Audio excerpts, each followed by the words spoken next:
This dog is just returning from an epic trip across Alaska.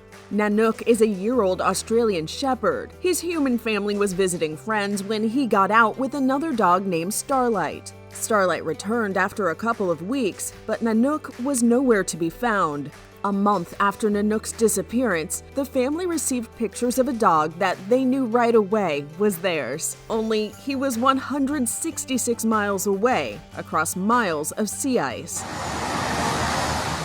The kind strangers who rescued Nanuq got him added to a charter flight. When the plane landed, his family was waiting for him. Hi, good boy! What's a good boy? Nanuq, hi, Nanuq. Aw.